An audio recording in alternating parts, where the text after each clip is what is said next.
Okay, we're dividing here. We're dividing polynomials. This is kind of like a clue, like, hey, you're probably gonna have a remainder. This is the remainder part. Okay, so let's divide this. Man, there's 4 terms in this foo. Here we go. So we have 3x to the third plus x squared minus 4x plus 12. Okay, and then we have x plus 2. All right, let's go. What is 3x squared, or x to the third divided by x? What does that give us? 3x squared. So I'm going to put 3x squared right here. I like to put it above the squared term because I like to stay organized like that. And so then I have to go 3x squared times that thing over there. So what do I get? I get 3x to the third, and then I get 6x squared. And I'm going to take this and I'm going to subtract it. Okay, now if you're really bad with signs and negatives, you probably want to change the subtraction to addition and then change the signs and just, add it together.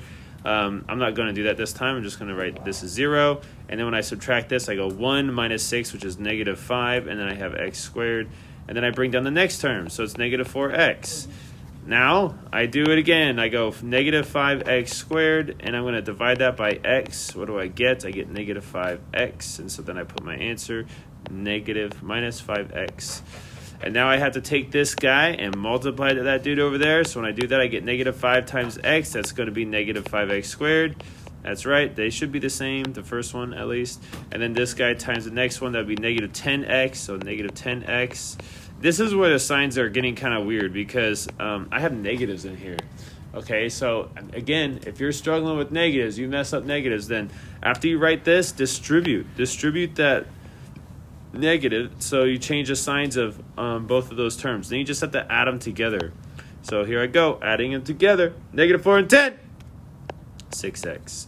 And then this is 0 over here. That goes away. So I don't need to write that, but I wrote it anyways. So plus 12 is my last term. Ooh, last term. So I have 6x divided by x. So I'm going to write that over here. 6x divided by x.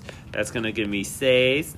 And so I write 6, and that's the p of x part. So 6 times that thing over there is going to be 6x, and 6 times 2 is going to be 12. Hey, it's even. Look at that. Look how nice that is. Ooh. See how it's the same? These are the same terms right here, and so I get no remainder. So there's no remainder. That's it. That's your answer. So now I'm curious about con, and I guess you guys can't try it yet right now. I wonder if we're supposed to write our answer like this, if we're just supposed to write 3x squared minus 5x plus 6, or are we supposed to go 3x squared minus 5x plus 6 plus 0 over x plus 2? Because there's a remainder of 0. Now, this is kind of silly, though, if we have to write this, because what is 0 divided by anything?